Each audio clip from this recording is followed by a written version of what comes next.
여러분 안녕하십니까. 주침 없는 시사 정치와이드입니다. 돈봉투 살포 혐의를 받는 윤관석 무소속 의원이 오늘 비공개로 검찰에 출석했습니다. 또 돈봉투를 받은 의원들을 검찰이 특정한 것으로 알려지고 있습니다. 김당국 의원의 코인 파문에 가려졌던 돈봉투 의혹 사건 다시 이목이 쏠리고 있습니다. 자, 그리고요, 후쿠시마 오염수 시찰단을 놓고 여야가 지금 치열한 여론전을 벌이고 있습니다. 한쪽에선 닥치고 반대만 한다 이렇게 비판하고요, 다른 쪽에선 일본의 심기경호를 하고 있다 이렇게 지적을 합니다. 시찰단이 돌아와도요, 공방은 여전할 것으로 보입니다. 자, 그럼 정치와이드 지금부터 출발합니다. 첫 번째 이슈 제목으로 보시죠.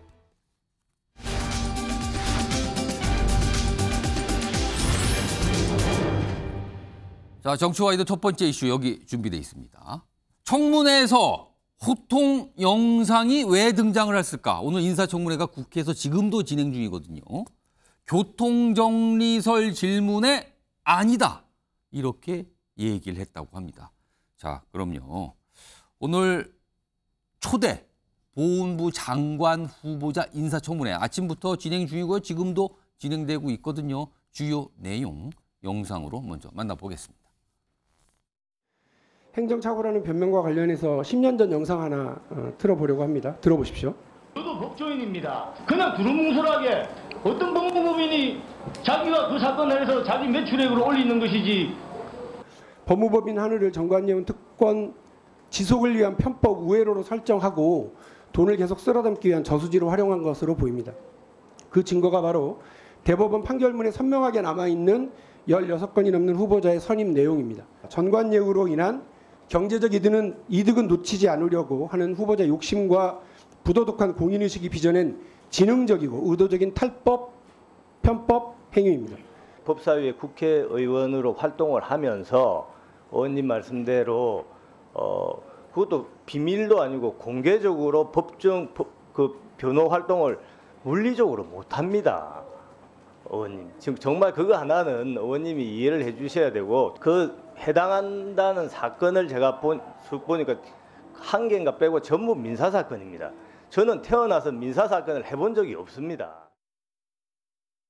자, 정기란 교수님, 그러니까 박민식 후보자는 과거 국회의원이었어요. 국회의원 시절 이전엔 변호사였고요. 그런데 국회의원이 되고 나서도 변호사 활동을 한 거 아니냐? 여기에 이 소장에 올라가 있는 이름은 도대체 무엇이냐? 뭐 이런 얘기가 지금 나온 거거든요. 이거 어떻게 보고 계십니까? 오늘 박용진 의원이 아주 재밌는 영상을 틀어서 그 관심을 끌었는데요. 저런 경우를 뭐라고 그럽니까? 박적박? 박민식의 적은 박민식이다. 뭐 이런 과거의 한 발언? 그렇죠. 상식을 가지고 있던 박민식 의원 시절과 노회진 그 박민식 장관 후보자를 이렇게 선명하게 대비해주는 어떤 그 장면으로 저는 봤는데요. 자, 좀 전에도 그 법사위원을 하면서 실질적으로 소송 변호를 할 수 없습니다. 라고 박민식 의원이 항변합니다. 실제로 소송 변호를 할 수 없죠. 그럼에도 불구하고 휴업한 변호사가 또 법사위원이면서 소송 대리인의 이름을 올렸다는 거예요. 변론 활동을 했냐 안 했냐는 차치하고. 자, 그건 왜 그랬겠어요? 전관예우 등을 노린 법무법인 활동을 하면서 적을 두고 소송 대리인의 이름을 올렸다는 거거든요. 저는 그 자체로도 변호사법 위반의 소지가 있는 것이고 또한 국회법에도 문제가 될 수 있겠다. 자, 그런데 이것 또한 2년 동안 이게 행정착오다? 행정착오를 2년 동안이나 지속합니까? 있을 수 없는 일이다. 결국은 그 과거의 법망 체계를 가지고 당시에는 겸직 부분이 좀 달랐을 것이다 이런 얘기도 합니다만 저 개인적으로 제가 15대부터 한 20대 국회까지 경험을 해봤습니다. 근데 저런 겸직 문제 또는 소송 대리인으로 법사위원이 이름을 걸어가지고 활동한 사례는 본 적도 없습니다. 자, 설사 법망을 빠져나갔다 하더라도 그것은 뭔가 특권을 노린 박민식 의원의 어떤 법꾸라지의 행태에 불과하다. 그런 부분을 가지고 장관 후보자로서 당시에 있었던 문제에 대해서 뭐 당시에 이런 관행이 있었다가 아니라 당시에 이런 잘못이 있었다라고 하는 것을 분명히 얘기하는 모습을 보여주는 것이 보훈부 장관, 초대 보훈부 장관 후보자답다라고 저는 이렇게 얘기하고 싶습니다. 그러면은 그 소송 당사자로, 그러니까 변호인이 여러 명 있는데 그중에 이름을 하나를 올리면 아무래도 이른바 전관, 뭔가 배려받는 바가 있다 이겁니까? 그렇게 그렇죠. 보는 겁니까? 그리고 실제로 2008년 국회의원이 된 후에 예. 본인의 검찰 출신 변호사 후배들을 모아서 예. 법무법인 하늘이라는 걸 만든 거예요. 그럼 그게 의원이 그러면 사실상 되고 난 뒤입니까? 그게? 그렇습니다. 그건 사실상 박민식 의원을 보고 만든 법무법인이라고 보면 되는 겁니다. 그런 문제는 결국 이런 어떤 전관 예우라든가 예. 국회의원으로서 가질 수 있는 권한, 또 법사위원이라고 하는 특권 예. 이런 것들을 노리고 법무법인을 차리고 본인은 뭐 별로 활동을 하지 않았겠지만 예. 후배 변호사들이 알아서 잘 정리해주고 뭐 저는 이런 과정을 겪었다라고밖에는 설명할 수 없다 이렇게 보여집니다. 정옥진 변호사, 이거 법적으로는 어떻게 됩니까 이게? 일단은 이제 부적절하죠. 왜냐하면 국회의원까지 되시고 특히 이제 조금 전에 정기남 교수님 말씀하셨지만 법사위원이 변호사 업무를 하는 모습을 보여주는 거는 이건 사실은 부적절한 거는 부인할 수 없다라고 할 수 예. 있는데 법적으로는 조금 애매해요. 왜냐하면 국회법의 29조에 예. 겸직금지라고 되어 있거든요. 예. 그러니까 국회의원이 할 수 있는 직은 국무총리, 국무위원 외에 다른 직은 원칙적으로 겸할 수 없다. 이렇게 규정하고 있고요.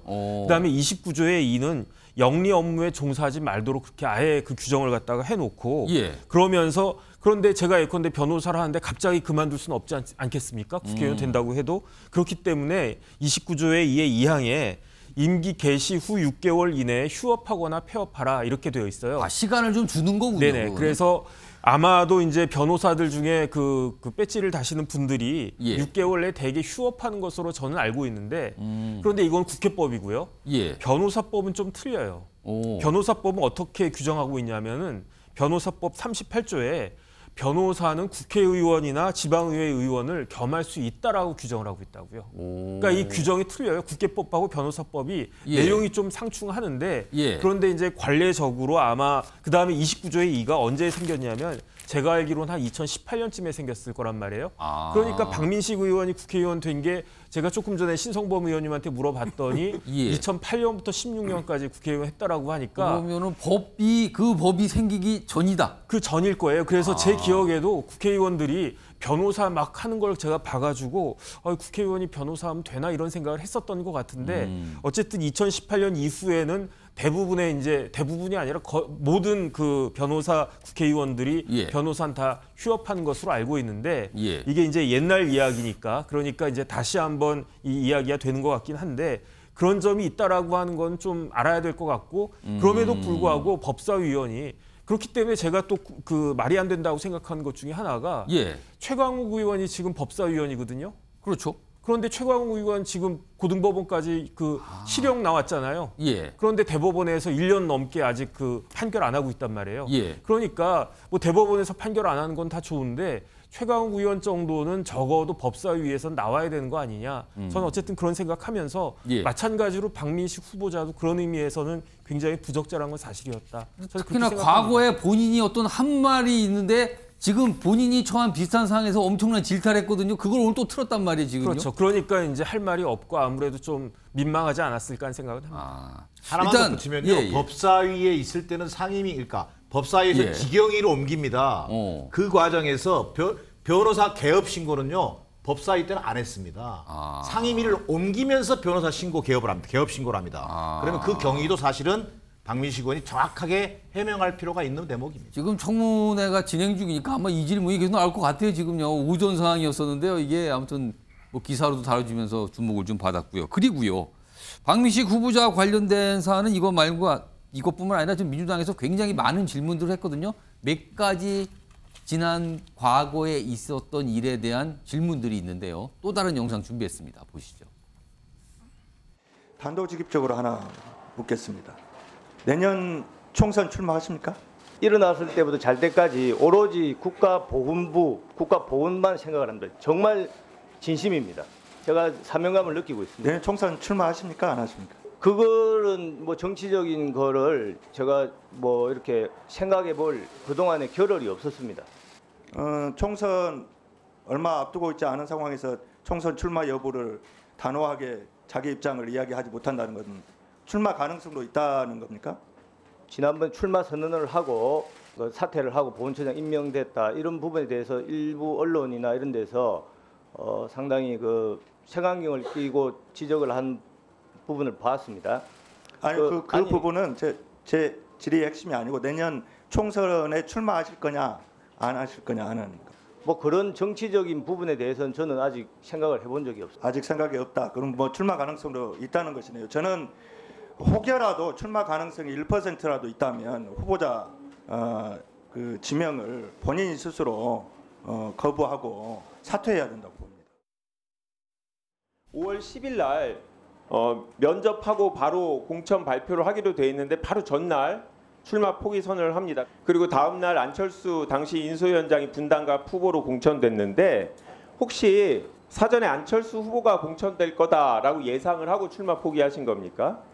저도 그 윤석열 정부 선거 캠프에 있었고 안철수 후보도 그때 선대위원장인가를 했는데 이 지역구 뭐 보궐선거에서 제가 그게 이렇게 서로 이렇게 하는 것은 여러 가지로 좀 보기가 안 좋겠다 당을 해서 위하고 갑자기 제가 바로 갑자기 면접 나왔습니다. 전날 포기를 하셨습니다. 예. 그런데 보니까 5월 13일 날 박민식 후보자가 초대 보훈처장으로 임명돼서 사람들이 뭔가 이유가 있구나 급박하게 그동안 상황이 돌아갔다라고 생각한 것 같습니다. 9일 날 포기하실 때 보훈처장 지명 이야기를 미리 들으셨습니까? 전혀 그거는 뭐 진짜 뭐 전혀 그렇지 않습니다. 박민식 후보자와 김한규 민주당 의원이 뭔가 질의응답을 하죠. 근데 제가 영상을 봐도 명확하게 좀 무슨 소리를 하는 건지 모르겠네요. 화면 좀 정리해 드릴게요. 여기 있습니다. 그러니까 작년에 요거에 보궐선거 있었잖아요. 당시에 이제 분당갑. 근데 당시에 결과적으로 이제 안철수 의원이 당선이 됐는데 당시에 박민식 의원도 이 지역에 도전을 했었거든요. 근데 당시 5월 1일 날 출마 선언 기자회견을 해요. 그리고 9일에 SNS를 통해서 출마 포기를 해요. 얼마 안 걸렸죠. 근데 그 사이에 바로 직전에 안철수 의원이 당시에 출마 선언 기자회견을 합니다. 하루 간격이 있죠. 그리고 13일에 보훈처장 임명이 돼요. 이걸 가지고 뭔가 교통정리된 거 아니냐 지금. 왔다 갔다 하면서. 조영기 의원, 이거 어떻게 보십니까? 이거 보고 아니라고 하는 사람이 있을 수 있겠습니까? 지금 후보자는 아니라고 굉장히 강하게 부인했는데요. 그 후보자는 아니라고 사실 변명을 하는 것이고요. 누구나 봐도 합리적 의심이 가능한 수준 아니냐. 저는 그렇게 말씀을 좀 드리고 싶습니다. 보훈처장이 임명이 먼저 되었다라고 한다면 교통정리가 아니고 본인이 보훈부로 승격될 것을 예상하고 이렇게 안 나갔다라고 하면 어느 정도 말이 될 수 있겠습니다만 이렇게 출마 선언을 했음에도 불구하고 그리고 안철수 후보가 나온다고 하고 난 이후에 본인이 불출마 선언을 한다는 거죠. 이렇게 되면은 누가 봐도 안철수 의원을 의식했을 것이다 이렇게 보고 있는 것이고요. 어떠한 권력에 의해서 이게 정리될 수 있겠다라고 하는 것이 이제 교통정리의 이야기로 나오는데 8일 날 안철수 의원이 출마 선언을 하고 9일 날 SNS로 포기 선언을 했어요. 그리고 4일 뒤에 보훈처장으로 임명되는 것은 이것은 누가 봐도 의심할 여지가 충분히 있다. 저는 그렇게 보고 있습니다. 이게 이 보궐선거와 당시 지방선거하고 같이 치렀던 그 보궐선거잖아요. 사실 굉장히 주목받았는데 신성범 전 의원께서는 어떻게 보세요? 이게 뭐 어떤 흐름입니까 이게? 보세요. 저게 왜 보궐선거를 했죠? 김은혜 당시 분당갑 국회의원이 경기도지사 선거 나간다면서 자리가 비었어요. 그래서 박민식 의원 입장에서는 부산 북강서갑에 있었는데 지역구를 옮기겠다고 생각한 끝에 출마 선언을 한 거예요. 주소지가 아마 분당에 살때 분당에 저도 알아요.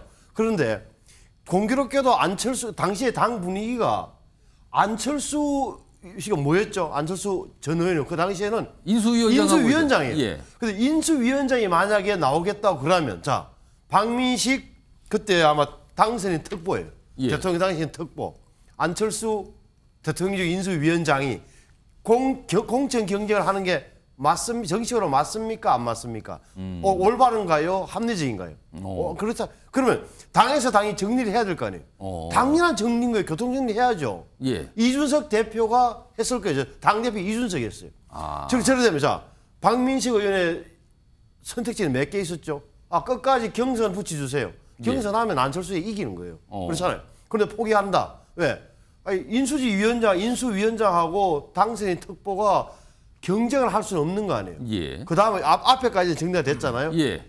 보훈처장 임명은 제가 좀 내용도 들어서 아는데 저 때는 박민식이 처음부터 보훈처장이 사실은 거의 박민식으로 내정되다시피 한 대목이 있어요. 왜냐하면은 그 전에 윤주경 의원인가하고 몇 명의 이름이 올랐는데 박민식 의원이 선친이 제 고향 거창 출신인데 월남전에서 전사를 하셨다고요. 그러니까 아버지가 본인의 보훈 가족이에요. 아. 그러니까 적어도 다음 보훈처장은 아마 박민식 의원이 원하면 예. 무조건 박민식 쪽으로 가기로 돼 있다는 게 거의 정설처럼 돼 있던 거예요. 그래서 선택지가 저 SNS 있었다는 출마 뜻인가요, 포기 선언하고 예. 그 대가로 보훈처장을 갔다는 것은 전혀 사실과 달라요. 그러니까 분당갑 출마와 보훈처장 두 가지의 선택지가 있었는데 하나 선택했다 이렇게 보시는 겁니다. 그렇죠. 그러니까 저걸 뭐 대가 관계라든지 그리고 교통 정리는 정치권에서는 너무 당연한 거. 교통 정리 예. 안 했으면 안철수, 박민식, 안철수가 경선을 한다. 그게 정치로 보면 웃기는 거잖아요. 그러니까 이 질문이 왜 나왔냐면 아까 먼저 영상에 앞선 영상에 있었잖아요.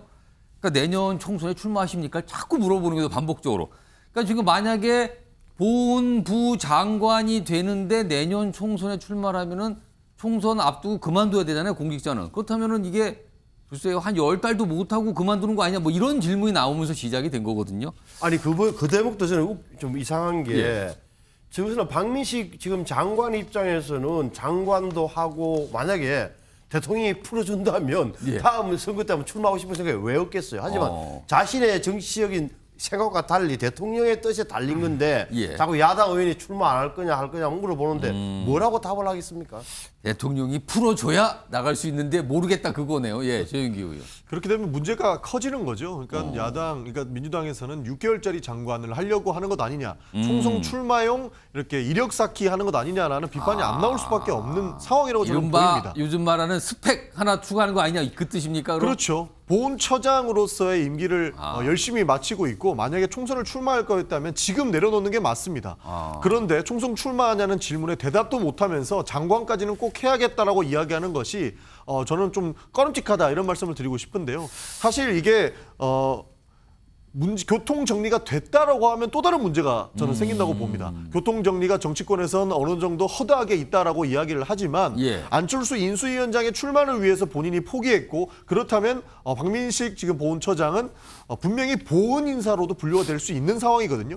여기에서 보훈부로 승격이 된 이후에 예. 보훈부 장관까지 하고 6개월 뒤에 사퇴한 다음에 출마를 한다 그러면 이것은 스펙 쌓기용 장관 후보자가 되는 것입니다. 그렇기 때문에 굉장히 좀 부적절한 측면이 있다. 저는 그런 말씀 드리고 싶습니다. 그러니까 남은 지금 인사청문회 계속 진행 중이거든요. 아마 이 부분은 계속 질문이 오가고 있는 걸로 좀 보여요. 자, 기다려보도록 하고요. 뭐 첫 번째 주제 오늘 인사청문회가 있어서 뭐 뉴스성으로 좀 전해드렸습니다. 다음 주제는요. 민주당과 관련이 있는데요. 그 민주당 전체 얘기 중에서 조금 깊숙하고 좁게 들어가 보도록 하겠습니다. 제목으로 확인해 봅니다. 이게 무슨 소릴까요? 이장 사퇴하라고? 명예직인데 뭘 그럽니까? 이게 무슨 소리입니까? 이장 사퇴하라. 명예직이다. 제명인의 마을 도대체 뭐길래 이렇게 물음표가 찍혀 있습니다. 제명인의 마을이요. 자, 그럼요. 이와 관련된 이 제명인의 마을 뭐 이런 얘기가 등장하는 목소리가 있습니다. 먼저 들어보겠습니다. 지금 제가 이재명 당대표께서 제명인의 마을의 이장직을 좀 사퇴했으면 좋겠다라고 이런 말씀도 드렸었는데 이재명 대표께서 일축한 것 같지는 않고요. 이재명 대표의 측근 의원이 뭐 그 명예직인데 무슨 그거를 사퇴하고 말고 하느냐라고 하는 이런 얘기를 한 것 같은데요. 강성 팬덤, 이른바 정치 훌리건들로부터 민주당이 자유로워지지 못하면 집단지성이 발휘되지 못합니다. 이재명 대표를 포함해서 더 많은 우리가 외연을 확대하기 위한 노력은 해야 된다고 생각합니다. 근데 뭐 이재명 대표 없이 그러면 민주당이 총선 치를 수 있냐? 그건 절대 아니거든요. 네. 그렇기 때문에 정말 더 많은 여러 민주 세력과 저희는 연대하고 함께해서 정말 윤석열 정권의 이 무능한 일련을 심판해야 된다고 생각하고요. 그 과정에서 저희도 더 혁신하고 쇄신하는 노력 당연히 필요하다고 봅니다. 그렇기 때문에 여러 국정이나 인생을 논하는 과정에서 그렇게 카페가 중요하니까 저는 인터넷 카페가 그렇게 중요한지 모르겠는데요. 그러니까 제명인의 마을, 인터넷 카페라 그랬잖아요. 팬카페요. 그러니까 이재명 대표를 지지하는 분들, 뭐 당원일 수도 있고 그런 분들이 팬카페를 만들어서 온라인상에서 활동하고 뭐 글도 올리고 뭐 이러는 곳이거든요. 그러니까 가상 공간이죠. 여기에 지금 이재명 대표가 이른바 이장직을 맡고 있다는 거예요. 이거를 지금 이른바 민주당 내 비명계 의원들은 이제 그만두시죠. 그 강성지층 모이는 거 아닙니까? 약간 이런 시각이거든요. 조혁진 변호사. 네네. 근데 명예직이라고 지금 이른바 친명계 의원 쪽에서는 명예직인데 왜 이런 것까지 11 삼냐 이런 얘기거든요. 근데 그럼 명예직이면 뭐 유지해도 그만 안 해도 그만 아닙니까? 그러니까 이제 형식적으로는요. 아무것도 아니잖아요. 뭐 공식적인 타이틀이 있는 것이 아니니까. 그렇죠. 그런데 제가 봤을 때 실질적으로는 저 자리가 힘이 있는 자리라고 하는 거죠. 그 이장직이 뭔가 막강한 힘을 갖고 있다 지금. 그러니까 현실적으로 힘을 발휘하고 있는 그러한 자리다라고 반명 측에서도 이야기하는 거. 반명 측에서는 당연히 그러니까 거기서 내려오시는 게 좋겠다라고 이야기를 하는 거고, 친명 측에서도 아무것도 아니라고 하지만은 실질적으로 힘이 있는 자리라고 하는 것을 반증하는 그런 이야기들을 많이 하는 것 같으니까, 그러니까 그 명예직이라고 말만 해도 이 자리에 대해서 친명이든 반명이든 그렇게 신경을 쓰고 있는 것이 아닌가, 저는 그런 생각이 듭니다. 근데 사실은 이 이장짜리 놓고서 막상 이재명 대표는 얘기 안 하거든요. 정혁진 변호사. 이재명 대표는 무슨 생각을 하는 걸까요? 이재명 대표가 아무 말씀을 안 하고 있어도 그래도 본인은 계속 유지하는 게 좋겠다라고 생각을 하니까, 그러니까 이제 대표실에 여러 사람들이, 그다음에 친명 의원들이 그렇게 지금 그 대처를 하고 있는 것이 아닌가, 그런 느낌을 가질 수밖에 없지 않겠습니까? 여기 보면 이재명 대표실 관계자가 언론에서 이제 취재도 하고 물어도 보고 하니까 설명을 내놓은 게 이거예요. 이 이장 자리는 명예직에 불과하다. 사퇴하고 말고 문제가 뭐 있을 것도 없다. 그리고 이미 강성 지지자들이 공격하는 거 충분히 만류했다. 매번 어떻게 만류하냐, 뭐 이런 취지의 설명을 내놨거든요. 용기영 교수님. 그러니까 명예직에 불과하니까 사퇴하고 말고, 그러면은 한마디 하면 예를 들어 더 이상 그거 안 맡겠습니다. 어떤 선언이라도 할 수 있는 건데 얘기는 아무것도 없거든요. 이건 어떻게 보세요? 명예직이면 그냥 사퇴하면 되죠. 그렇다고 해서 그 계명인의 마을이 뭐 해산을 합니까? 폭파가 됩니까? 그거는 그대로 있는 거고. 있고 또 다른 사람을 명예 또 뭐 대표로 모신다든지 하면 되는 얘기예요. 그러나 명예대표이기 이전에 이재명 대표는 민주당의 169석의 의석을 이끌고 있는 야당의 대표입니다. 그 대표 속에서 당원들도 있지만 그 구성하고 있는 국회의원들이 자 지금 얘기하고 있는 겁니다. 자 우리가 비율을 좀 들어보자고요. 우리 미국에도 민주당과 공화당이 있습니다. 근데 지금 현재 민주당의 모습은 뭔 줄 아십니까? 바이든의 미 대통령의 민주당을 연상시키지 않습니다. 2019년도에 미 의사당을 점거했던 트럼프가 떠올려집니다. 그게 미안하지만 어처구니 없는 민주당의 현 주소입니다. 그건 강성 팬덤, 정치 훌리감 이런 어떤 이미지와 이게 오버랩 돼 있기 때문입니다. 물론 옆에 있는 전용기 의원 동의하지 않을 수 있습니다. 근데 제가 보는 모습은 그렇습니다. 그럼 자, 지금 말씀하신 민주당이 한국의 민주당이 그렇게 미국에 점령했던 훌리건들 그런 사람들과 오버랩이다 이 뜻입니까? 그렇습니다. 자 그런데도 거기에다가 더 심한 건 뭡니까? 돈 봉투 의혹. 자, 김남국 의원의 가상 자산 보유 의혹. 자, 연일 터지는 이 논란. 여기에 이재명 대표가 지금 어떤 모습을 보여주고 있습니까? 뭔가 이 민주당의 지금 국민들이 보기에는 제 식구 감싸죠. 물귀신 전략하는 것 같죠. 무슨 말만 나오면 검찰 기승전 검찰 탓하는 것 같죠. 자, 민심보다는 팬덤에 의존하는 것 같죠. 자, 이런 모습입니다. 자, 그래서 얼마 전에 쇄신의총이라는 걸 했습니다. 민주당원 전원이 모여서 쇄신의총을 가졌습니다. 자, 거기서 뭘 결의했습니까? 혁신기구 신속히 구성해서 전면적 쇄신책 내놔야 한다. 이게 결론이었습니다. 자, 그런데 일주일 지났습니다. 무슨 쇄신책을 내놓고 있습니까? 그러고 보니까 자, 아직은 이재명 대표가 보다 결자 해지의 자세로 당 대표로서 역할하는 모습을 보여줘야 되고 좀 더 지금보다 더 당당한 모습이어야 된다. 자, 지금 민주당 지지층이요. 핵심 지지층이 이탈하는 조짐이 보이고 있습니다. 40대 벌써 22%포인트가 빠졌습니다. 30대 17%포인트가 빠졌습니다. 자, 아무도 책임지지 않습니까? 자, 시급히 썩은 사과는 과감히 퇴출시킬 수 있어야 됩니다. 그런 각오로 전면적인 쇄신, 국민 눈높이에 맞는 과감한 쇄신이 필요한 시점에 이재명 대표가 제명인의 마을 명예 대표를 하네 안 하네 이 논란에 빠져 있다면 국민들이 보기에는 어처구니 없는 모습입니다. 그러면 그거 안 하겠습니다 라고 딱 던지면 되는데 그 소리가 안 나오는 거란 말이에요 지금요. 그러니까 자꾸 그거 왜 자꾸 합니까? 그걸 또 방어하는 쪽도 있고 뭐 이런 상황 같아요. 이런 상황에서요. 지금 영상에 나왔던 이원우 의원 있죠. 이원우 의원이 뭘 하나를 공개를 했어요. 화면 좀 보겠습니다. 이겁니다. 그러니까 본인이 받은 문자를 공개를 했어요. 일부 내용을. 근데 이건 강성 당원으로 보이는 문자. 이른바 강성 당원하면 딱 떠오르는 표현 있잖아요. 개딸 뭐 이런 거잖아요. 뭐 정확하게 모르겠습니다만 강성 당원이니까 보냈다고 보이는 건데 이런 내용이에요. 본인이 받은 문자라 합니다. 더불어 열린개혁민주당 이게 뭡니까? 수박 파괴당, 미꾸라지 사냥 내기당 이게 이런 거 창당하라고 그렇게 써놨답니다. 그리고요. 국민의힘은 99%가 쓰레기 집합소, 민주당도 70%는 쓰레기 위원. 막 이런 내용들을 써놨다고 그래요. 다음 하나 더 볼까요? 문자 내용이 많은데 그리고 억울하게 누명 쓴 사람을 썼는데 여기 있습니다. 손혜원, 송영길, 김남국, 윤미향, 윤관성, 이성만 등등등. 최근에 다 문제가 되고 논란했던 인사들은 여기는 다 억울하고 누명을 썼다. 이렇게 또 보냈다고 합니다. 이런 모습이 있군요. 이원우 의원이 이제 너무 많이 받으니까 이런 걸 내용을 좀 일부를 공개를 한 거예요. 이런 가운데요. 이런 사항을 다 포함해서 민주당 내에서 지금 당이 큰일 났다. 이래서 되겠느냐라고 쓴소리를 내신 분이 한 명 더 있거든요. 그 목소리도 들어보겠습니다. 내일은 노무현 대통령의 14주기 서거일입니다. 자신의 희생에 모두를 살린 대통령님 앞에서 우리는 과연 떳떳할 수 있는지 솔직히 자신이 없습니다. 이번 코인 사태와 관련해 우리는 기민하지도 단호하지도 못했습니다. 첫째, 자신의 잘못을 인정하기보다 왜 내 말을 믿지 않느냐며 윽박지릅니다. 둘째, 민심의 잣대가 아닌 법의 잣대로만 세상을 판단합니다. 셋째, 내 탓이 아닌 늘 남의 탓하기에 여념이 없습니다. 전영기 의원, 네. 지금 고민정 의원이 민주당이 지금 큰 약간 안 좋은 모습이 너무 많다 그러면서 첫째, 둘째, 셋째 조목조목 얘기를 했거든요. 이 얘기 어느 정도 공감하십니까 지금? 공감하는 내용입니다. 네, 저희가 잘 못해놓고도 조금 뻔뻔한 모습을 보였던 것에 대해서 정말 사죄를 크게 국민들께 드려야 된다 그렇게 생각을 합니다.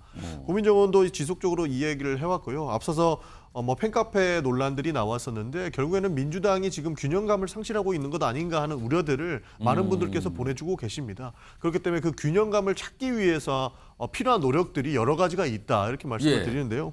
과거에도 팬카페 같은 경우는 굉장히 많았습니다. 그래서 재명인의 말 이장직을 내려놓네 마네 이런 내용보다는 그 팬카페에서부터 대중정치인들이 가져야 될 그런 내용들을 사실 좀 포용을 해야 된다 저는 그렇게 생각을 하는데요. 사실 대중정치인이라고 하면은 국민들을 위해서 일해야 되고 국민들의 목소리를 들어주는 그런 팬카페가 돼야 되지 않겠습니까? 사실 그래서 과거에 노사모 같은 경우에는 팬클럽의 수위들을 본인들끼리 알아서 잘 조절을 했었거든요. 그래서 여러 가지 지금 의원들이나 많은 국민들이 지적을 하시는 부분들을 팬카페 내에서 수위 조절을 해왔고 정말 우리가 지지하는 정치인이 정말 국민만을 볼 수 있게끔 그 사람의 강점을 부각하는 데 조금 열중을 했었습니다. 그러나 이제 그런 부분들이 조금 못한 것 아니냐라는 지적들이 나오고 있어서 지금도 그런 균형감을 가진 사람들의 이야기를 좀 많이 들어야 된다라는 의미에서 저는 일부 동의한다 이런 말씀을 드리고 싶습니다. 이원우 의원이 받은 문자 어떻게 보셨어요? 사실 누구나 주장을 할 수 있는 것은 민주주의의 기본 원칙인 것이죠. 자신의 의견을 정치인들한테 피력을 하고 그리고 대중들에게 피력을 하는 부분 이 부분은 민주주의가 가져야 될 가장 긍정적인 부분이라고 저는 생각을 합니다. 그러나 그것을 상대방이 나와 생각이 다르다고 해서 욕을 하거나 모욕하는 행위들은 정말로 바람직하지 않은 부분이기 때문에 저런 부분도 좀 지양해야 된다. 저는 그렇게 생각합니다. 수박 또 나왔네. 수박 얘기가 무슨 이거 보세요. 그냥 제가 읽어드리진 않고요. 그냥 크게 보세요 글자로 이런 내용들이 왔다는 게 수박 이렇게 욕을 써놨어요. 당선될 바에는 국민의힘에 주는 게 효과적. 수박 그러니까 수박 한 통이라고 하겠습니다. 한 통. 수박 한 통이 끼치는 피해는 최대 100석을 망치는 거다. 이렇게까지요. 그리고요. 방금 전에 고민정 의원의 어떤 지적, 입장, 주장 이걸 들어봤는데요. 이 내용이 알려지고 나서 또 뭐가 하나 있습니다. 다음 보겠습니다. 고민정 의원의 입장에 대해서 이게 아무래도 민주당 어떤 강성 지지층으로 보이는 분들이 커뮤니티에 이런데 자꾸 반응으로 보이는데 이런 게 있어요. 여기 골자는 이거잖아요. 고 노무현 전 대통령 앞에 떳떳할 수 있지 자신이 없다. 이 얘기를 꺼내니까 낙엽이 하라 시키듯 여기 낙엽은 누구를 말하는 겁니까? 이 낙엽은. 그리고 민주당이 교회인가? 이게 무슨 뜻입니까? 그다음에 노 언급 자체가 불쾌하다. 낙엽이 하라 시키듯? 신성범 전 의원님. 네. 이게 무슨 상황으로 가는 겁니까? 아마 이낙연 대표를 이야기하는 거겠죠. 그런데 발음이 비슷해도 이렇게 쓰는 겁니까? 그러면? 근데 저런 발상들의 출발은 뭐냐면은 진리와 어떻게 보면 정의의 독점 인식이에요. 그러니까 앞서 보면은 수박들 이야기하는 게 내부의 적이 무섭다. 내부의 적이 더 나쁜 적이다. 나치 시대의 독일 사회의 적은 유태인이다. 우리 독일 사회가 1차 세대 때 진 것은 내부의 적 때문이다. 뒤에 총질하는 놈들 때문에 졌다. 예. 그게 유태인이다. 저 논리가 똑같은 거예요. 그러니까 모든 출발은 그렇다는 점을 좀 지적하고 싶고 내부의 적이 더 무섭다는 논리의 출발은 그다음에 저는 지금 지난번에 김남국 의원 다뤄보면서 참 답답했던 게 2년 전에 윤희숙 의원 아무도 기억하지 않지만 국힘의 전 의원이 아버지가 80 넘은 노인네가 세종시에서 땅 3,000평 샀다가 딸인 윤희숙 의원이 KDI 시면서 정보 넘겨준 거 아니냐. 그래가지고 완전히 돌림을 당해서 부동산 논란이 좀 있었죠 그때. 그래가지고 의원직 자진 사퇴했어요.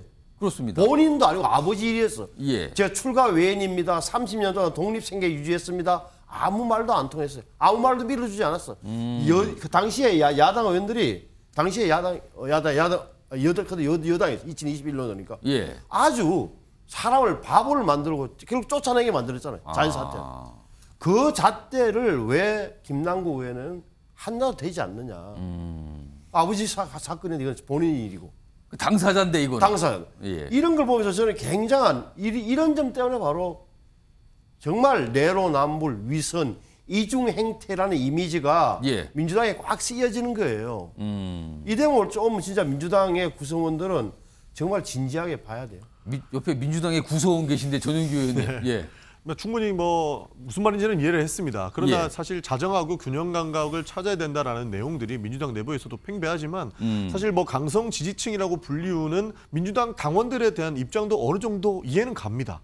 굉장히 좀 예민해져 있는 상황이거든요. 지금 약간 굉장히 과격한 어떤 입장이나 글을 올리고 있는 당원들. 그렇죠. 그 단계들이 있었던 것 같습니다. 처음에는 굉장히 예민했던 모습 부분만 있었고요. 예. 지금은 조금 좀 과격해진 것처럼 보이지 않습니까? 예. 근데 그런 데는 어느 정도 이유는 있다라고 저는 읽었습니다. 어떤 그 이유가 뭐냐면 민주당 내부에서는 이미 많은 언론에서도 이야기를 했지만 민주당 의원 한 50명은 잡혀간다 이런 얘기가 팽배하거든요. 그러니까 이 정부가 검사 출신으로 정부 구성이 됐고 예. 조금 전에 나왔던 보훈부 장관 후보자도 검사 출신이에요. 기본적으로 대부분의 검찰 인사가 이 정부를 장악하고 있고 주요 요직에는 전부 검찰 출신들이 가 있습니다. 심지어 이 정부의 성과는 결국에는 중소기업 벤처부도 아니고 예. 기획재정부도 아니고 이 정부가 성과 낼 수 있는 유일한 조직은 오히려 법무부밖에 없다 이런 얘기가 나오고 있습니다. 예. 그리고 실제로 50억 클럽은 무죄 나오고 있지 않습니까? 그러나 민주당 의원들에 대한 그런 내용들은 아직까지 판결도 나오고 있지 않고 수사도 이루어지지 않고 있는데 많은 녹취록을 통해서 이미 확신범인 것처럼 이렇게 예. 표현들을 되고 있어요. 그러다 보니 민주당 당원들, 그러니까 민주당 예. 의원들을 지지했던 이 당원들은 왜 이렇게 불균형한 상태로 정부가 흘러가고 있고 이 정국이 운영되고 있느냐에 대한 의심을 할 수밖에 없는 거고 처음에는 예민했던 상태였던 것 같은데 예. 점점점 이런 내용들이 하나하나 나오고 있으면서 조금 더 과격해지는 모습이 있는 것 같아요. 그래서 이런 부분에서 갑론을박이 있을 수밖에 없는 상황이 된 것 같습니다.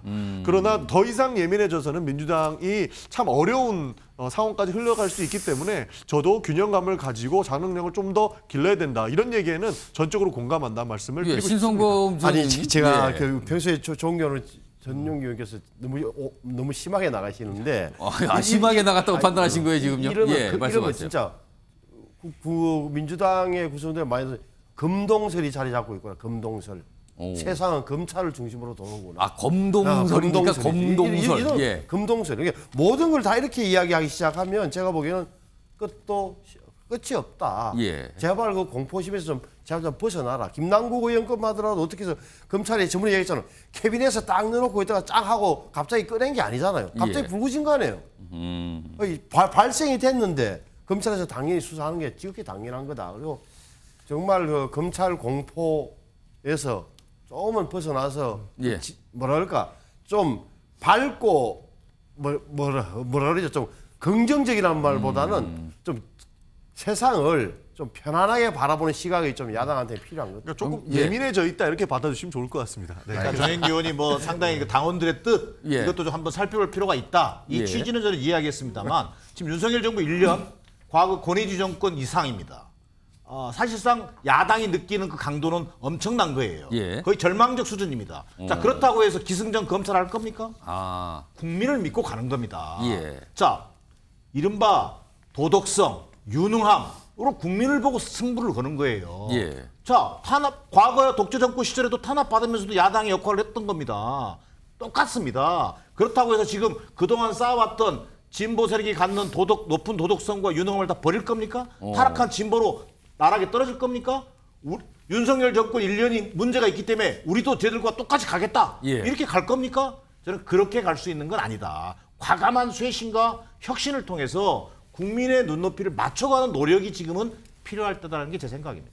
자, 일단 민주당 내부가 사실은 글쎄요, 이거는 뭐 새롭다기보다는 조금씩 좀 더 강도가 좀 더해지는 것 같은 모습이거든요. 그래서 항상 언론들에서 주목하고 보고 있는데 이런 상황에서 돈봉투 의혹 사건 이와 관련된 인물로 꼽혔죠. 윤관석 의원이 오늘 검찰에 출석해서 조사를 지금 받고 있습니다. 근데 비공개 출석했거든요. 이런 내용이에요. 뭐 압수수색 영장도 얼마 전에 있었고요. 검찰 소환 조사가 시작이 됐는데 본인 요청에 비공개 출석했다. 뭐 이렇게 돼 있거든요. 자, 일단 비공개니까 윤관석 의원이 검찰 출석하는 영상이 없어요. 대신에 과거 이 돈봉투 녹취 한참 많이 나왔던 내용 있죠. 요 관련된 내용 그 과거에 많이 있었던 공개됐던 내용인 다시 한번 불러와서 내용을 좀 들어보겠습니다. 관석이 형이 마지막으로 의원들을 좀 줘야 되는 거 아니냐 나한테 그렇게 얘기하더라고. 고민을 하고 있고요. 뭐 필요하다면 뭐 돈이 최고 쉬운 건데 뭐. 윤관석은 오늘 만나서 그거 줬고 이렇게 봉투 10개로 만들었더만. 5명이 빠졌더라고. 오늘 안 나와갖고. 아니 모자라면 오빠 채워야지 무조건. 그래서 하는 김에 다 해야지. 그래서 우리 하여튼 이나 이 둘은 또 호남이잖아. 거기 해야 돼 오빠. 아이 오빠 호남은 해야 돼. 그래서 나는 인천 두라고 원래 안 주려고 그랬는데 얘들이 보더니 또 형님 그냥 하는 게 우리도 주세요. 또 거기서 3개 뺏겼어. 그래갖고 저 녹취가 있는 내용이 공개됐는데 발각한 거죠. 거기 뭐 지역 이름 나오고요. 뭐 삑삑 나오잖아요. 이름이 있는데 그냥 삑삑 그렇게 다 처리가 됐습니다. 일단 전혁진 변호사. 네네. 윤관석 의원은 왜 비공개 출석입니까? 이거 본인이 원하면 그렇게 해줍니까? 일단은 법무부 훈령이 있어요. 훈령이 뭐가 있냐면 인권보호 수사 준칙이라는 게 있거든요. 거기 64조에 보면은 원칙적으로는 수사 상황을 공개하지 못하도록 돼 있어요. 그러니까 이 사람 피의자를 부를 것인가 말 것인가, 언제 부를 것인가 뭐 이런 것들을 공개하지 않도록 외부에 공개하지 않도록 기소되기 전까지는 그렇게 그 규정이 되어 있는데 사망의 예외가 있어요. 어떤 예외가 있냐면은 공익상 필요하다고 인정될 경우에는 공개할 수 있다. 그런데 공익상 필요하다고 인정되는 게 가장 중요한 게 국민의 알 권리 보장이고요. 그다음 뭐 오보 방지, 범죄 피해 방지, 범죄 예방 이런 건데 그런데 이성만 의원이나 윤관석 의원이나 다 공인이지 않습니까? 우리나라 국회의원이잖아요. 그러니까 저분들의 그 피의 사실이 공표되는 것보다 그게 금지되는 것보다 사실은 국민들이 궁금한 게 많은 거죠. 과연 그 당대표 선거에 공정성이 있었는가 그런 것들을 위해서 필요하다라고 인정하면 공개할 수가 있는 것인데 그런데 이제 아마 윤관석 의원 측에서는 이런 준칙 같은 거 들이대면서 아예 내가 그 나가고 들어오는 거 저 절대로 나는 공개되는 거 원치 않는다 그렇게 주장했을 가능성이 있고 이성만 의원 같은 경우에는 지금 보면은 검찰에서는 윤관석 의원의 혐의가 이성만 의원의 혐의보다 훨씬 더 중한 것으로 판단하는 것 같거든요. 그러니까 이성만 의원은 계속 저 혐의 없다, 나는 결백하다 이런 이야기를 하잖아요. 그러니까 아니, 나는 그 기자들이 이렇게 취재해도 난 당당하게 이야기할 수 있다라고 본인이 생각을 한 것 같고 윤관석 의원은 그렇게 하기에는 본인이 더 부담이 되니까 비공개해달라고 한 것 같고 그거를 검찰에서 그 받아준 것으로 저는 그렇게 추측이 됩니다. 이 정도 상황이 되면은 오늘 지금 조사 중이잖아요. 이거 뭐 언제 끝날지 모르지만 글쎄요, 뭐 자정을 넘길지 어떨지 모르겠는데 검찰 쪽에서 혹시 뭐 구속영장 청구 이런 얘기가 좀 나오는 게 있나요?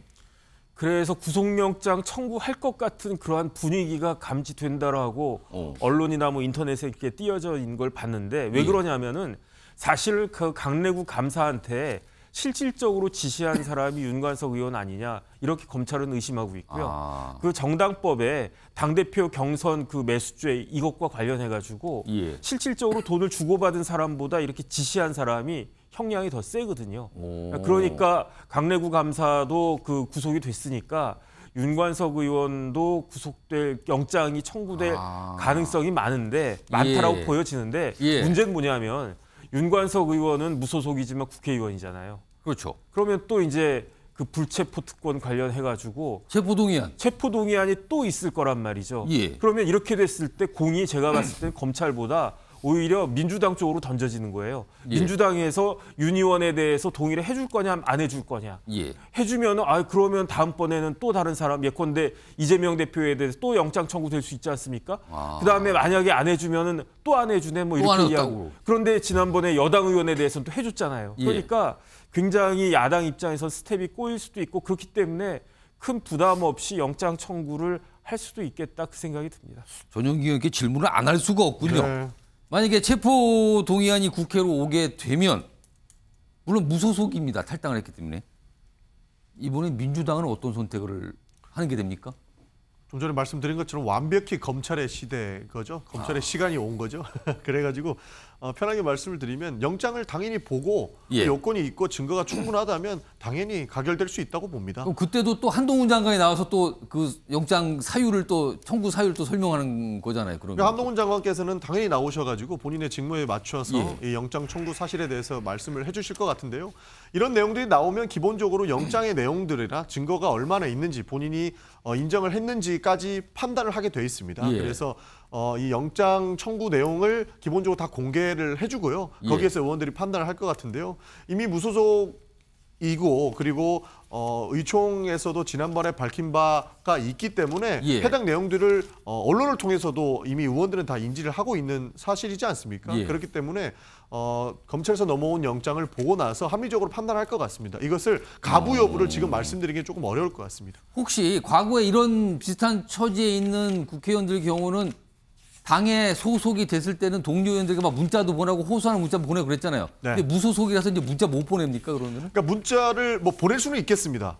그러나 본인이 지목되고 있는 한 그리고 이 증거 내용들이 얼마나 증거의 역할을 할 수 있는지 이런 내용들이 영장에 다 청구가 될 때 적시가 될 거기 때문에 그런 것들을 보고 판단하는 것이지 옛날에 있었던 뭐 온정주의라든지 아니면 우리 당 출신이기 때문에 부결을 해야 된다 이런 여론은 나오지 않을 걸로 보고 있습니다.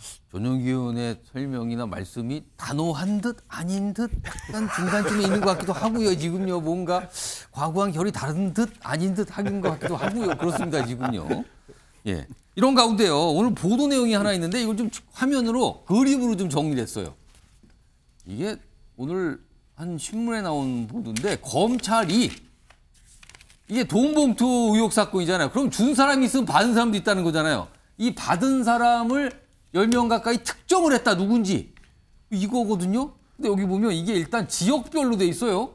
여기 보면 서울 1명, 경기권 의원 3명, 인천 2명.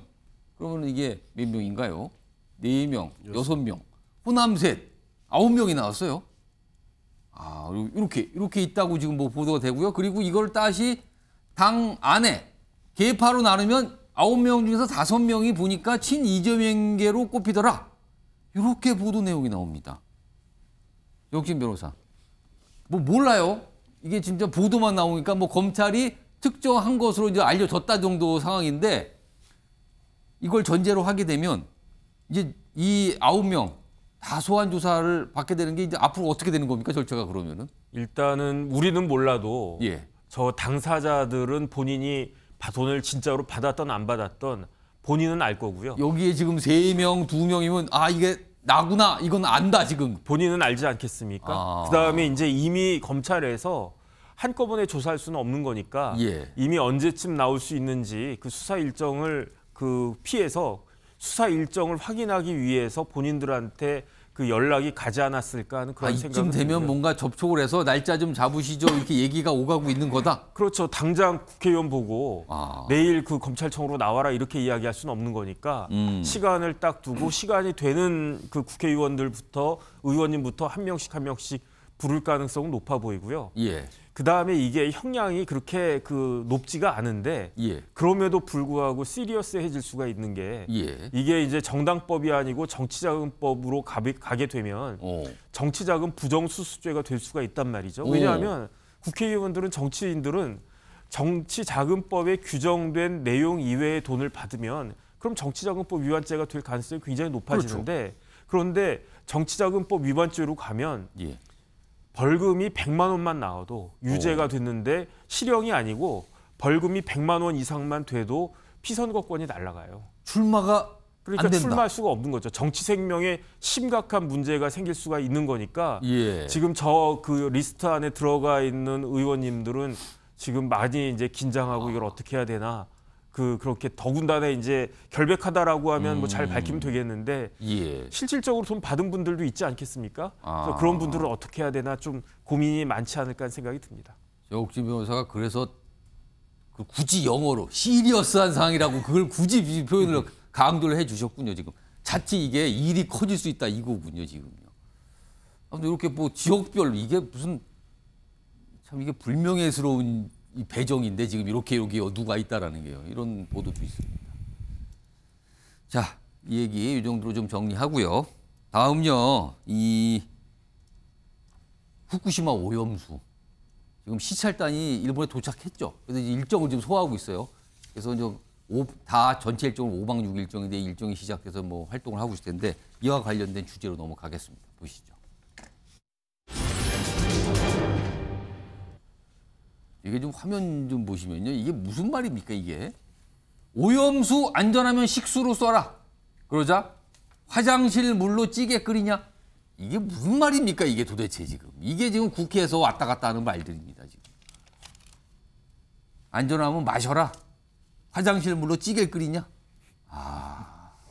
이게 좀 뭔가 심각하게 가고 있어요, 또 지금. 자, 그럼요. 일단 오늘 여야 당대표들이 이 후쿠시마 시찰단 관련해서 얘기를 좀 한 게 있어요. 들어보시죠. 지난달 일정 조율도 없이 오로지 선전선동을 위해 묻지마 방위를 자행했던 민주당 후쿠시마 시찰단은 극좌 폭력단체 계열로 분류된 중핵파 진료소를 방문해서 국제망신만 당하고 왔습니다. 계속되는 폭탄급 리스트에 당 해체 수준의 자성을 해도 모자랄 판에 명분도 없고 당위성도 없는 닥치고 바늘머리만 일삼는 민주당이 참으로 안쓰럽습니다. 국민 건강에 조금이라도 위험성이 있다면 돌다리를 100번이라도 두들겨야 하는 것이 국가의 책무입니다. 치료 채취도 없고 시찰단 명단도 없고 언론 검증도 없는 산무 깜깜이 시찰로 일본의 오염수 투기에 병풍을 서줘서는 결코 안 됩니다. 자, 지금 들으셨는데요. 여야 당대표. 이 정도 수준은요, 굉장히 점잖게 얘기한 겁니다. 여기 지금 화면에 아까 제목 봤죠? 무슨 식수로 써라. 뭐 화장실로 찌개 끓이냐. 이건 좀 험악하잖아요. 자, 이 관련된 내용을 담은 목소리가 있는데요. 영상으로 확인해 보겠습니다. 마실 수 있을 만큼 안전하면 식수로 사용하면 됩니다.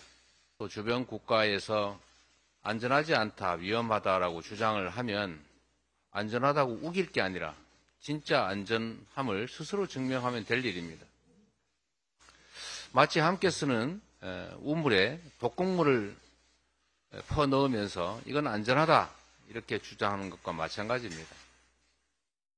우리가 그렇게 얘기하는 것은 정말 옛날 사드 괴담이나 광우병 괴담하고 비슷한 이야기입니다. 왜 그러냐면 우리가 지금 화장실 물이 굉장히 깨끗합니다. 하수 처리해서 그 물을 그러면 우리가 수영장 이런 데 쓸 수 있습니까?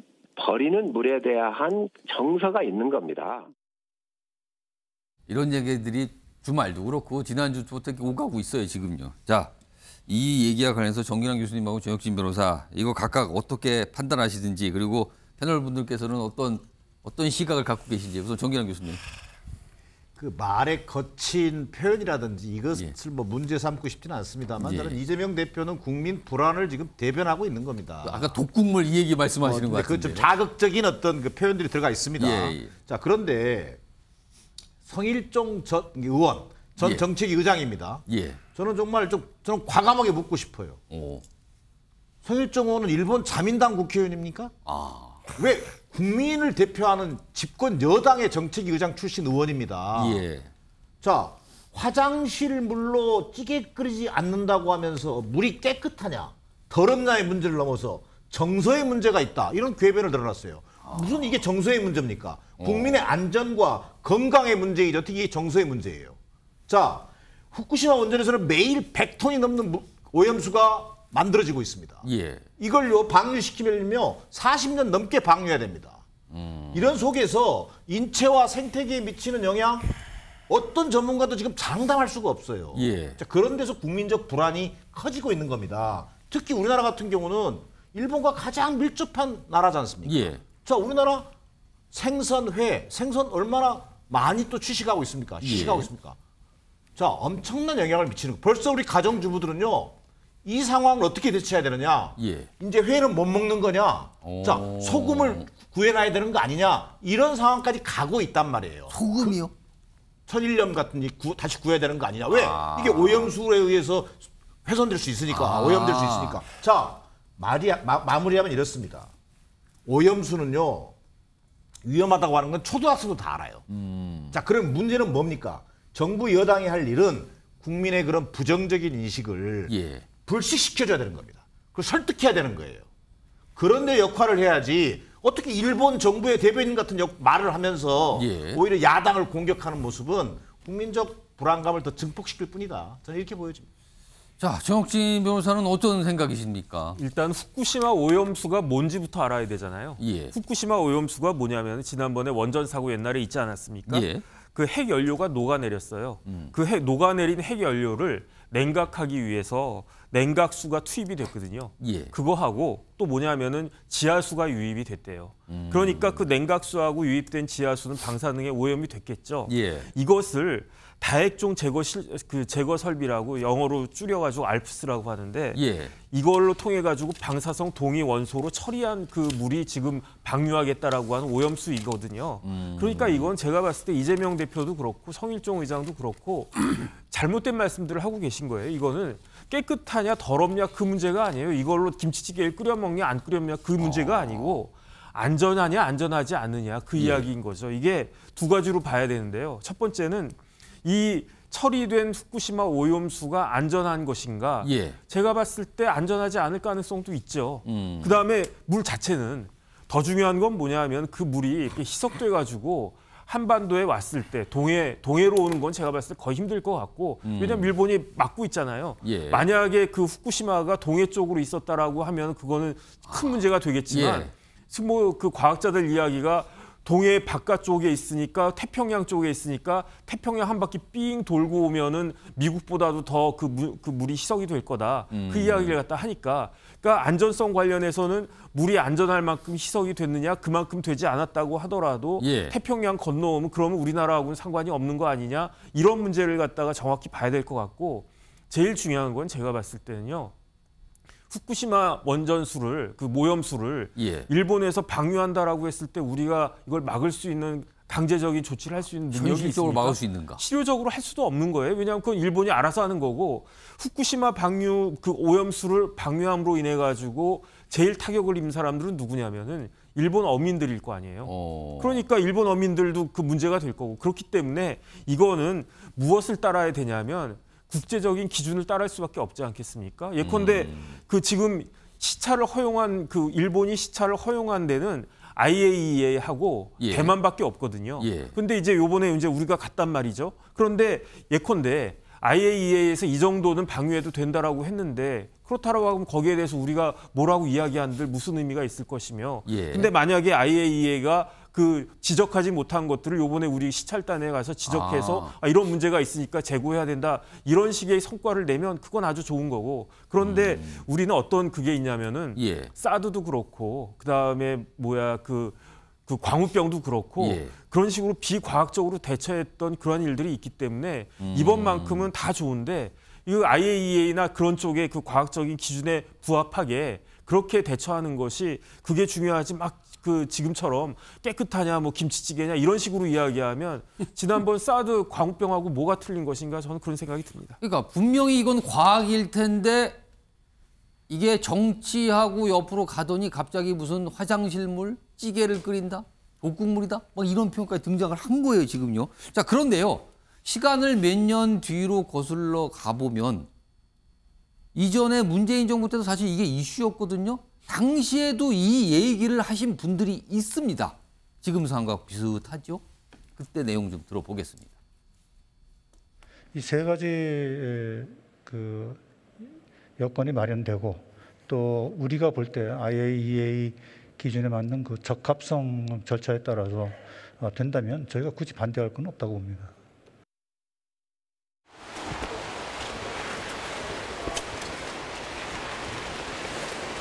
오염수 해양 방류를 우려하는 대한민국과 주변의 사정 역시도 충분히 이해하고 존중할 것을 요청을 좀 드렸고요. 항해 방문한다고 하니까 그제서야 이렇게 자리를 마련하는 그런 모습에 대해서는 좀 유감을 저희가 표시를 했습니다. 신성범 전 의원님, 앞서 영상에서 당시 정의원 전 장관, 장윤 장관이죠. 문정부 때입니다. IAEA 절차에 따른 사람 오염수 방류 굳이 반대할 생각이 없다. 이런 취지의 설명을 떠났거든요. 지금 정부 입장과 같은 거 아닙니까? 똑같은 거죠. 그러니까 이게 기준을 우리 과학적 기준에 의해서 봐야 된다. 그 과학자들이 모인 가장 권위 있는 국제기구는 IAEA다. IAEA는 뭘 하고 있는 거죠? 2011년도에 이런 쩌남이 일어나고 나서 사건 터지고 나서 2021년 2년 전부터 11개 나라의 전문가들을 모아서 TF를 만들었어요. TF. 거기에는 한국 대표단도 전문가가 들어가 있어요. 그걸 어떻게 했습니까? 그들이 시료를 다 채취를 해서 지금 5개 연구기관에서 교차 검증을 하고 있어요. IAEA에서 한 군데 하는 거고 한국과 미국과 프랑스와 스위스에서 하고 있는 거예요. 우리나라에서 하고 있어요. 그러니까.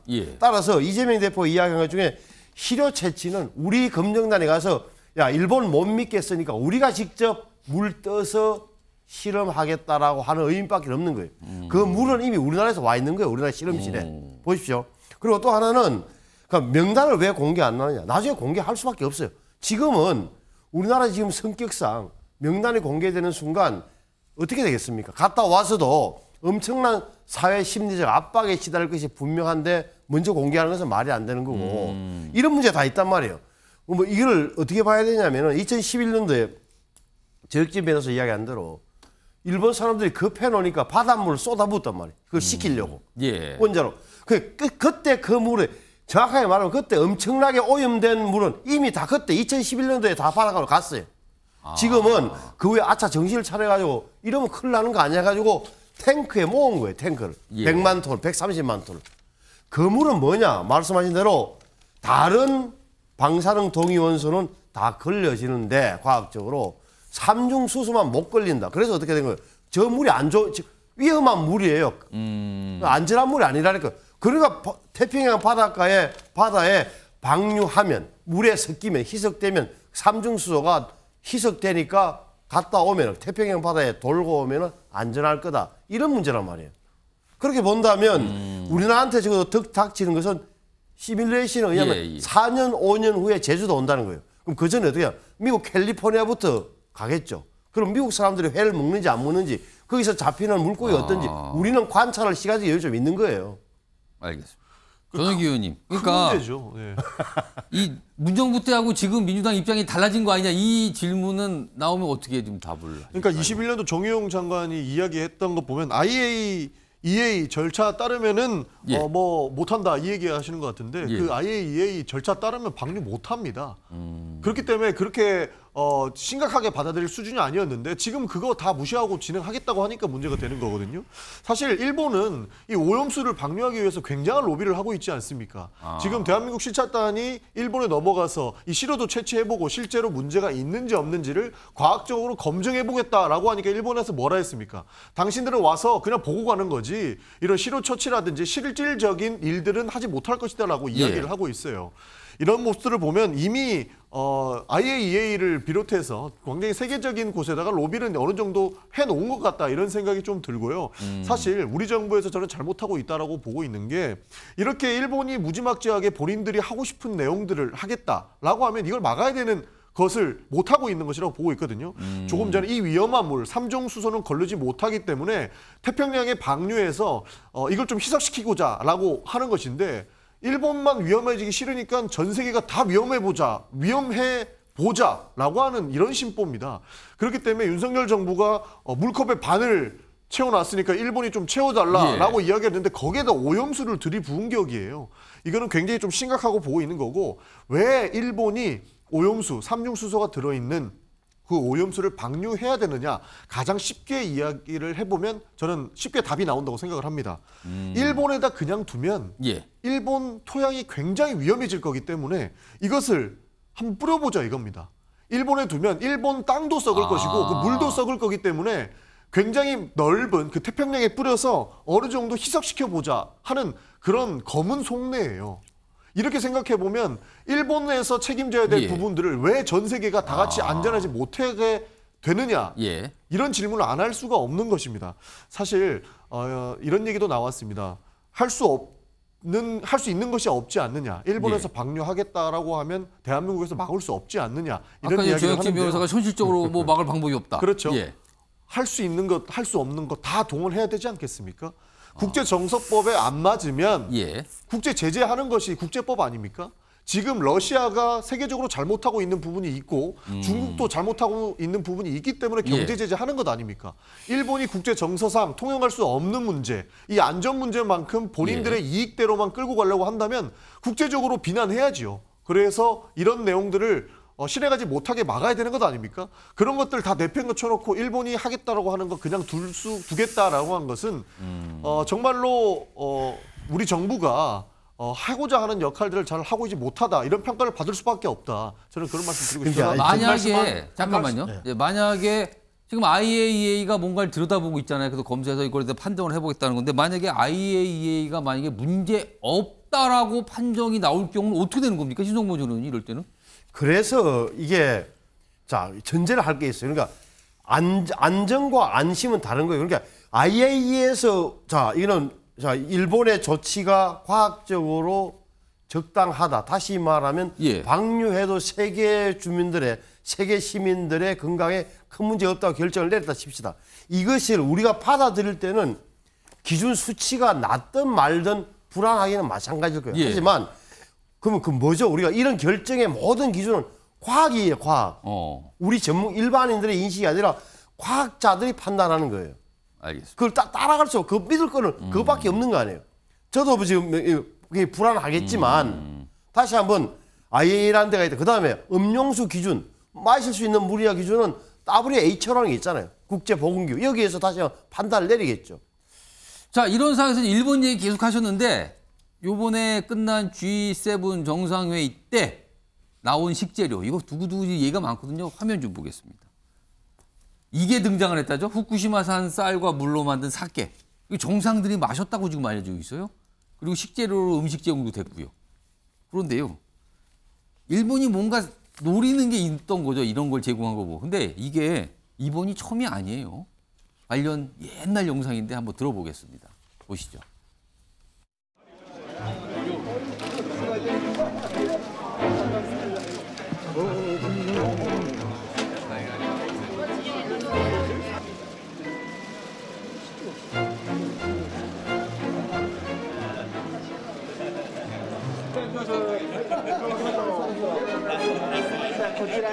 한 발만 앞으로 나와 주십시오.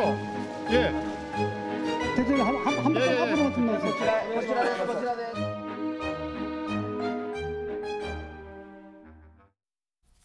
정기환 교수님, 이번에는 사케를 그냥 마시라고 준 거고요. 과거에는 이 영상 보시죠. 여기 사진도 있는데 오이하고 방울토마토를 그냥 줬어요. 현장에서 그냥. 이거 뭐 예고 없이 그랬다 그래요? 그러니까 안 먹을 수도 없는 상황이 돼버린 거죠. 사실은 좀 뭐 일본 입장에서는 이걸 이벤트화 시켜서 뭔가 안전하다고 하는 것을 보여주고 싶겠죠. 다른 나라 정상에 가서 먹었다. 다른 나라 정상도 먹었다. 뭐 이걸 보여주려고 하는 이제 국내용일 수도 있고 대외 여론전일 수도 있는데 저희도 일본이 좀 대단히 예의가 없는 좀 뭐 예고도 없이 예의가 했다. 없다. 예의가 없죠. 예고도 없이 그걸 만약에 먹게 했다면 자 그럼에도 불구하고 이번에도 히로시마 정상회담, G7 정상회담에서도 오염수 방류 환영 성명을 채택하려고 그랬어요. 그러나 실패했습니다. 독일이라든가 그런 데 반대가 있었어요. 예. 자, 이벤트로는 국제 여론을 환기시킬 수 없다. 그리고 신성범도 여러 차례 얘기했습니다만 결국 과학에 입각한 판단이 이루어져야 된다. 예. 자, 지금 이번에 검증단이냐 시찰단이냐 논란이 많습니다만 저는 두 가지만 주목하면 된다고 보여집니다. 첫 번째, 아까도 여러 번 얘기 나왔습니다만 알프스의 성능을 확인하는 거예요. 이른바 소위 다핵종 제거 설비의 성능이 정확한지.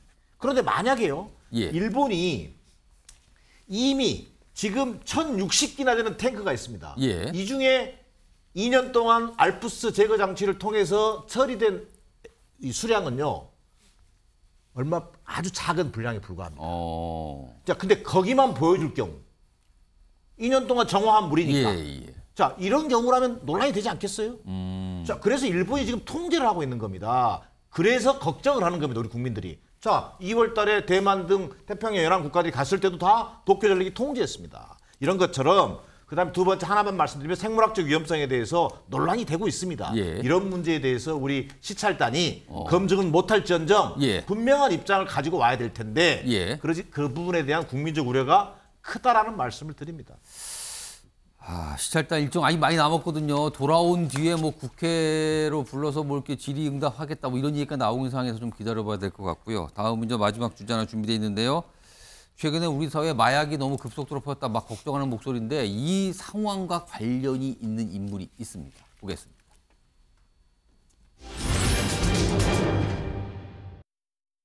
마약류 내종 투약 혐의 인정하시나요? 불미스러운 일로 이런 자리에 서서 그동안 저를 사랑해 주셨던 많은 분들께 큰 실망을 드리게 된 점 깊이 반성합니다. 죄송합니다. 저 혹시 조사에서 어떤 내용 설명하셨습니까? 제가 할 수 있는 말들 했습니다. 심려를 끼쳐 죄송합니다. 코카인 등 투약한 혐의 인정하십니까? 지난번 조사에서 그냥 돌아가셨는데 다시 출석하신 이유가 있으실까요? 코카인 등 마약을 어떤 경로로 구입하셨나요? 지인들 통해서 불피된 대리 처방하신 사실입니다. 처방하셨다고 생각하시나요? 자, 저런 모습 뭐 굉장히 유명한 배우잖아요. 근데 과거에 또 출연했던 뭐 이 영화까지 회자가 되면서 뭐 여러 가지 얘기를 나누고 있는데 정혁진 변호사. 네네. 경찰이 구속영장 청구까지 했거든요. 근데 마약 투약 혐의에 대해서 구속영장 청구를 보통 합니까? 상습적이고 이제 재범이 많고 누범이고 그러면은 청구해가지고 이제 치료도 해야 되니까 그런 경우가 종종 있는데 초범일 거예요 아마 유아인 씨는. 이제 그럼에도 불구하고 구속영장이 이제 5월 19일 날 경찰에서 그 구속영장을 신청을 했고 그다음 오늘 중앙지검이 구속영장을 청구했다라고 해요. 검찰로 가서 이제 넘어가는 거군요. 네, 검찰에서 이제 청구를 했고 내일 모레 5월 24일 날 법원에서 영장 실질 심사가 있을 거라고 그러는데 제가 봤을 때 구속될 가능성이 상당히 있지 않나 싶은 게 첫 번째는 죄질이 안 좋아요. 왜냐하면 마약의 종류가 많고 2020년부터 한 2, 3년 동안에 상습적으로 투약을 했다는 거죠. 그런데 죄질이 안 좋은 것도 안 좋은 건데 그 이후에 반성을 안 하고 있어요. 왜냐하면 혐의를 부인하고 있거든요. 지금 근데 마약 투약으로 지금 조사를 받고 있고 영장이 청구되는데 그럼 검찰에서는 그 투약에 대해서 다 검사했을 거 아니에요? 그런데도 불구하고 그게 부인이 됩니까? 근데 그게? 부인하는 게 일단 대만은 인정을 하는 것 같고요. 그다음 프로포폴, 코카인, 그 케타민, 졸피뎀 이렇게 세 가지 종류는 이거는 하기는 했는데 이건 치료 목적으로 했지 내가 마약한 게 아니다. 그다음 제일 문제가 되는 게 이제 코카인일 텐데 코카인에 대해서는 자기는 절대로 안 했다라고 이야기를 하니까 그러니까 이게 과학적인 내용이 있을 것 같은데 그걸 부인하는 데다가 더 중요한 거는 증거를 인멸할 우려가 강하다. 왜냐하면 같이 혼자 마약을 한 게 아니라 같이 마약을 한 공범을 해외로 도피 시키려다가 실패한 정황이 있다라는 거거든요. 그렇기 때문에 이거는 반성도 안 하고 굉장히 그 자세가 안 좋고 그다음에 요즘 우리나라가 마약에 대해서 굉장히 이제 마약 청정국 우리나라 더 이상 아니거든요. 그렇기 때문에 여기에 대해서 뭐 하나의 경각심을 일으켜야 될 게 있는데 유아인 씨 같이 그렇게 유명한 공인이 저런 식으로 마약을 했는데 그럼에도 불구하고 그 뭐 구속되지도 않는다. 이거는 아니지 않나 그런 그 고려도 검찰에서 한 것 같고 여기에 대해서 내일 모레 이제 법원이 어떤 결정을 내릴지는 지켜봐야 될 것이 아닌가 싶습니다. 영욱진 변호사께서 이런 마약 투약에서 조사를 받는 사람이 의뢰를 이 변호 의뢰를 오면 어떻게 조언을 하십니까? 그래서 사실은 저도 몇 번 이제 이런 사건 마약 관련된 사건을 했는데 해봤는데 그런데 깜짝 놀라요. 왜냐하면 저희 때만 해도 저희 또래만 해도 마약하는 사람들이 극히 드물었고 누가 마약을 했느냐 있는 집 아이들이 했단 말이에요. 그러니까 미국 같은데 유학 가가지고 그렇게 여유가 있는 집 아주 뭐 어느 집 하나 하면 알 수 있는 요즘은요 마약이 동남아시아나 중국 같은데 가서 아주 평범한 아주 그냥 뭐 저런 사람도 마약 하나 할 정도로 마약해가지고 걸리는 경우가 종종 있고요. 그 다음에 걸려도 이거는 내가 재수가 없어서 걸렸지. 이 사람도 한데 왜 나만 걸려? 이런 식인 경우가 많아가지고. 그런데 대부분의 경우에는 뭐 반성하고 앞으로 안 하겠습니다. 그러면 구속까지는 되지 않으니까. 그런데 유아인 씨 같은 경우에 조금 전에 말씀드린 것처럼 죄질이 워낙 안 좋고 거기에다가 이제 증거인멸도 하려고 하고 조사할 때도 제대로 조사도 안 받고 그랬었거든요. 그러니까 이제 아마 유아인 씨는 조금 문제가 될 가능성이 많아 보인다. 그런 생각이 듭니다. 어떻게 될지 뭐 좀 지켜봐야 되는 상황이군요. 자, 다음 뭐 제목으로는 준비 안 되는데요. 전두환 전 대통령 일가 얘기가 오늘도 뭐 많이 또 회자가 돼요. 전우원 씨가 등장하는데요. 일단 영상부터 하나 좀 보시죠. 웨어벨리라는 회사 있잖아요. 전재용 씨가 제 이름을 차명으로 사용을 해가지고 지금까지 사용이 되었고 굉장히 큰 배당금이 계속해서 발생을 하고 이런 거 관련돼서는 저는 고지를 받은 적이 한 번도 없습니다. 회사 관련돼서 뭐 배당금을 되돌려 받으려는 것도 아니고 그냥 제 이름이 좀 그만 사용됐으면 좋겠어요. 웨어밸리로 인해서 부득이하게 또 세금이 나오면 전 그걸 낼 여력이 없어요. 제 이름 좀 그만 사용해 주세요, 제발. 최근에 할머니께서 할아버지 얼굴에 먹칠을 했다는 얘기를 했는데 거기에 대해서 가족의 다른 반응이나 아니면 본인의 생각은 좀 어떠신가요? 다른 질문 있으신가요? 제 가족들을 자랑스럽게 생각하지 않습니다. 그리고 오늘 저한테 너무 집중이 되기보다는 실제로 민주주의를 위해서 희생당하신 분들께서 각광을 받으셨으면 좋겠습니다. 그러니까 여러 가지 뭐 주목받고 있는데 이제 본인 이름 좀 그만 써라. 그런 얘기가 나고요. 그리고요, 여기 보면 전우원에게 문자 보낸 큰아버지 전재국. 여기 보면 이런 문자를 보냈대요. 더 이상 너는 내 조카도 아니고 그 무엇도 아니니까 찾아오지도 전화하지도 말아라. 인연을 끊자 뭐 이런 뜻이래요. 정기현 교수님, 이 일가에서 지금 무슨 일이 있는 겁니까? 이게? 저 대목을 딱 보면서요. 가족들의 모습이 아니라 참 전두환스러운 모습이다 이런 느낌을 받았어요. 무슨 얘기냐면 지금 전두환 일가 중에 그나마 제정신이 박힌 사람이 저는 전우원 씨라고 보여집니다. 물론 상처 입은 영혼이고 또 마약에 의존하기도 했습니다. 그런 상황에 있는 어떤 젊은 청년에게 가족들이 결국 절연통보 저는 전두환 가족들이 결국은 반성과 성찰 가족들에게 반성과 성찰을 기대하는 것 자체가 저는 사치일 것 같다는 생각입니다. 이성범 조련이 한 1분 남았는데 이거 어떻게 보셨습니까? 이거?